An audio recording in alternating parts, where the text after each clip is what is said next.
Okay, what's up YouTube? I figured this was a great opportunity to do this video for the community, for people that might be interested in any of these three controllers. These three controllers are all in the same price range. I would say same tier. That's a little subjective, but we could talk about that. Definitely all in the same price range, and I want to tell you my journey with these three controllers. I've owned all of these three controllers, obviously. I've done gigs with all of them. The Mixon is the newest one I got. I only have done one gig with it, but all the rest of the other two I did. I just want to kind of take you through everything. I guess we'll start with the Rane One. Beautiful controller. I love the minimalist design. The layout. The only thing I do not like these effects buttons. It drives me crazy. Even after using it for a couple of years, I still get confused with which side the effects is on. They should have divided it. They should have had the top row on the side, this like normal controllers do. It just drives me nuts. It really does. Like I said, maybe a small gripe. Everything else on this controller is great. But for some reason, I never really got along with it that well. The things I love about it, I love the jog wheels, the motorized jogs. Love this crossfader. You can pretty much map it to whatever too, if you for functionality. But the last thing I hated about this controller is every time I had to use it, I had to bring out a stand. I had to bring out multiple cables. I had to bring out a USB hub. I had to make sure that the hub was the certain watt that I could charge it, and you can't just use any USB hub. That's a lot of stuff to bring out. I know a lot of people were listening to this saying, oh, well, isn't that normal? Well, yeah, sort of. It was. In today's age, I want plug and play, man. I just want to go up there, plug and play, and go. And that's where we get into these two controllers. I got the Denon after I got the Rane One. I bought the Rane One when it came out. I think when it came out, it was around $1,500. I think I got it for like $1,250. So I paid, pretty close to retail price for it. Got it brand new. These other two controllers I actually got on open box buy. Believe it or not, I got the Denon for $900, and I got this one for $775. So that's how I was able to kind of buy them all. Now I'm going to sell two of them and keep one. We'll get into that a little bit later. But let's get back into the controllers.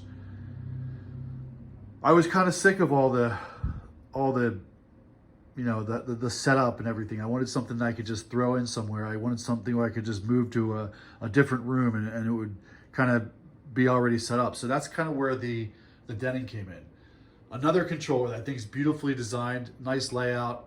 The thing I hate about it is the crossfader. The crossfader sucks. If you scratch, it's hard to get used to. I know, maybe you can get used to it and do some stuff, but ultimately it's not that great of a crossfader. Everything else on it's great. It has built-in effects, and the thing is that I really loved is this standalone. The Prime software is pretty good. Doesn't have stems. It's a little,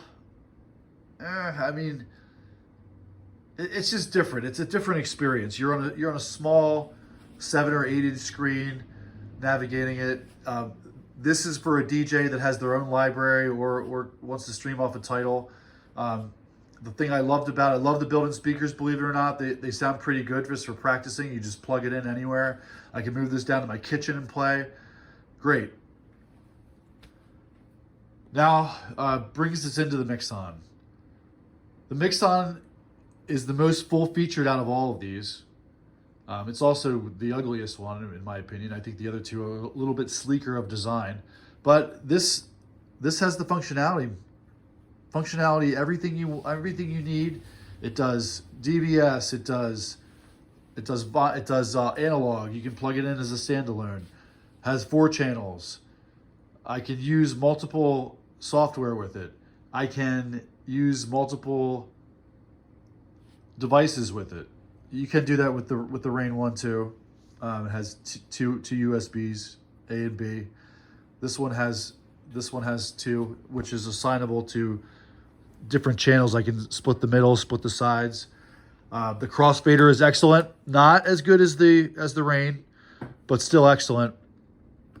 But the 4 channels, the fact that it kind of flows with my software of choice, which is DJ algorithm, and effects, stems, even stem effects, which none of these two have. And it's very, very customizable and mappable. 4 channels. Excellent pads. The pads are obviously, look, if you compare them to the Rane One, look how much bigger these pads are. It's insane. You know, it's something I never really noticed on the Rane One, like how small these pads were until I got this thing. The pads are massive. Size difference. You can also see the size difference. They all weigh about the same. I mean, if you're picking them up, I mean, I don't know what the different weights are. You can all look up the specs, but it's unless you're traveling with this and carrying it on your back, it's really a couple pounds here and there. We're all big boys and think we can handle lifting these controllers up. I know people complain about the stupidest stuff, but that's not one of my complaints. They're almost all about the same length. They vary in width. This one's obviously the biggest. And like I said, the ugliest. Or maybe it's just that it's not white. Maybe if it was a white, had that white look, it would look a lot sleeker. I don't want this video to be too long, so I just kind of want you to see the difference. I want you to hear my opinion from using it. This thing just flows with what I'm doing. My software, it has every kind of use case scenario, kind of a Swiss Army knife, so to speak, as far as a DJ controller goes. Things I don't like about it. I don't like the fact that it doesn't have feet. I wish this thing had feet. Right now I have it kind of up on a stand. I really think moving forward, controllers should have feet. Something that kind of puts it up off the table that you're on, makes it more substantial.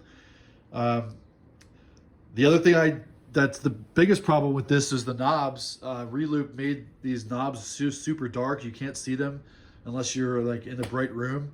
So I changed the knobs out. So that's a small fix. I mean, it still costs a good amount of money to replace all these knobs. But this is the thing I love about this controller, and I'm going to demonstrate it.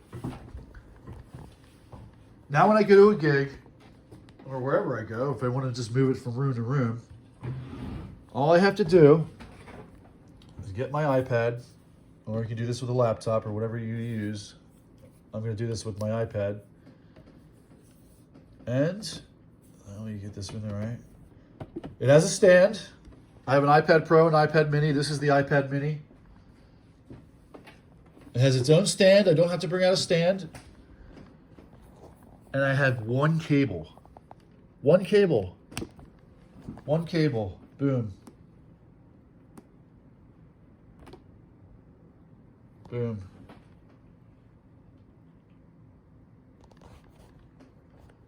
And that's it.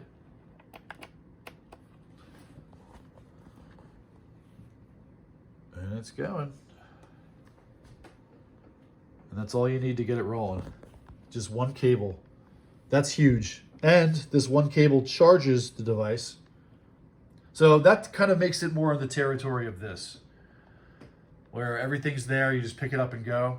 But this one, I don't know. This one, I guess I could say I'm not married to the engine software. I could use algorithm and bring an iPad, but then you're getting into why. Why would I buy this just to use it with algorithm? You know, if I'm going to be using this, I'm going to be using this with engine as a standalone device. So I hope this is helpful. I just want to say there are deals out there. There are open box buys that you can get on all these. I think the Rane One is actually, there's a lot of those. I was on eBay. There's a lot of these for sale. I don't know if people have the same problem that I did with it. But it is a great controller. I'm going to be sad to see this one go.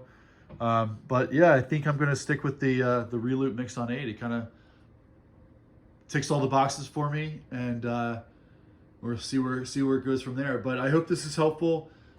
Thank you so much for watching, and see you next time.